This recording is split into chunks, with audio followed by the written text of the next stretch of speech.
I'm Olivia, and what I do day to day is an environmental public relations consultancy called Sustainable PR.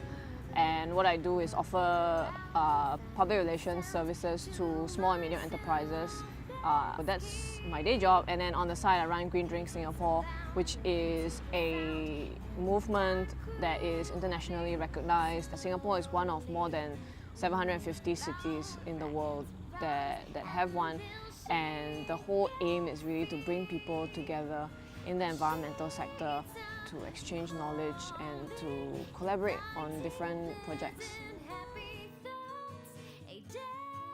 Safer Skin is a Singapore-wide online campaign raising awareness on toxins in skincare and cosmetics. This, of course, is targeted at both men and women, parents, pet owners.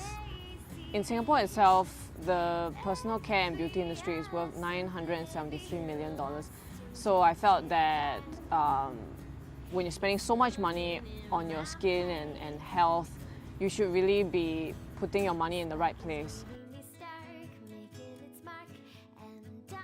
Some harmful or not so healthy ingredients include sodium lauryl sulfate, you've got parabens, and there's a whole family of parabens. You've got ethyl, methyl, propyl parabens, and you've got coal tar, petrolatum. There are actually many different chemicals, but with different names. So it's something that happens in the industry a lot. Say sodium lauryl sulfate, for instance, in order to make it less harsh, sometimes it's treated and then you have a byproduct, I believe it's called 1,4-dioxane, and these ingredients are not listed on the label because it's not seen as an intended ingredient. So these are things we have to look out for. Because when you think about back in the past, looking at hairspray, there was an ingredient, it was flammable and definitely carcinogenic, but they didn't realize this for a long time. The Safer Skin campaign is really a platform to push out this information and at the same time encourage people to move towards natural and organic products. And by natural, I don't mean something from a pharmacy that has 3% active natural ingredients, but something that is as natural as possible. It might not be organic, but it's just a certification difference from an organic product. If they feel inclined to, speak to the different beauty companies and get them to change the ingredients on the labels. Because it's not that there are no safer ingredients out there, it's just that these safer ingredients are more expensive. And at the end of the day, you use a product to make yourself look good and feel good, not to put plasticizers and any kind of petroleum-derived ingredients on your skin and make yourself sick. Well, I've got some products with me today, and this is Dr. Aqueous, one of my favorite brands, and I've got pretty much the whole range.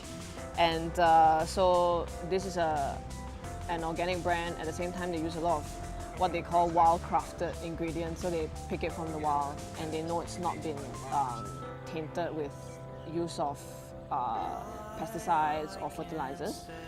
Well, here I've got Lagona, and this is a makeup remover, and this is a really interesting product because this is for those days that you have an oily scalp and it might be a really humid day, and so you apply some of it as a powder on your scalp. And then also John Masters Organics, also they do shampoos. This is very natural hair texturizer. You know that because when you wash your hands, the product just comes off, just with water. You don't even need soap. Also, I've got Sanctum. They have a nice range of facial products, and this is a clay mask, and it's very light. It's almost like souffle. And here we have Vical, which is a local brand pretty much, except for the raw materials that have been sourced from overseas. And this basically is used in conjunction with your other products, and this helps you form a natural barrier on your skin. Okay, well, I've got a few books here. This is a great book by two journalists, and they've really researched this topic quite thoroughly. Also, I have this book where, you know, it's quite cute, and she looks at different ways to just use products you have from your kitchen. However, there are some ingredients that she has listed in here which are not safe as well, like petrolatum, which is a byproduct of oil, and you find it in products like Vaseline. The problem with chemicals like petrolatum, which is a oil derivative, prolonged usage will actually dry out your skin. So in the beginning, it's a great barrier, but in the long run, not so good. And then also, this is just a simple aromatherapy book, and you use oils, things like that. Do it gorgeously, and well, this is a book on how to make your own products at home as well. Quite a thick one. You've got instructions on making a lot of DIY stuff like cutting your hair and things like that. Yeah, so quite interesting. Singaporeans, if they want to buy natural and organic skincare products, they can go to places like Bud Cosmetics. You can find them at Novena Square 2 and Mandarin Gallery. Also, there's the Naturally Better Company, and that's at Paco. And then there's Super Nature, which is in the Orchard Boulevard area. And also you've got brands like Vical that are more niche. So they do serums, and it's a local company, and everything is done locally except for the raw materials that are sourced from overseas. Natural and organic skincare is the way to go because people are increasingly understanding the ill effects of all these chemicals on their skin and their health, and they're accepting this all these different products more readily than before. And so we'll see a lot more of these products coming out.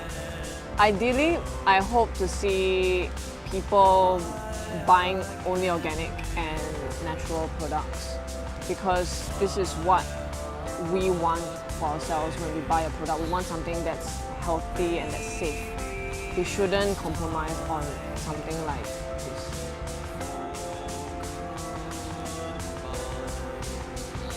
I see environmental activism as something that's really growing in Singapore ever since the general election. So you see people being more vocal about what they want, and you see the government being more receptive, and you see groups like We Support the Green Corridor really trying to engage the governmental agencies to do something different and offering solutions. We are now at this new point where people are actually more accepting of well, the viewpoints from different groups. So I think that we are progressing, we're making good progress.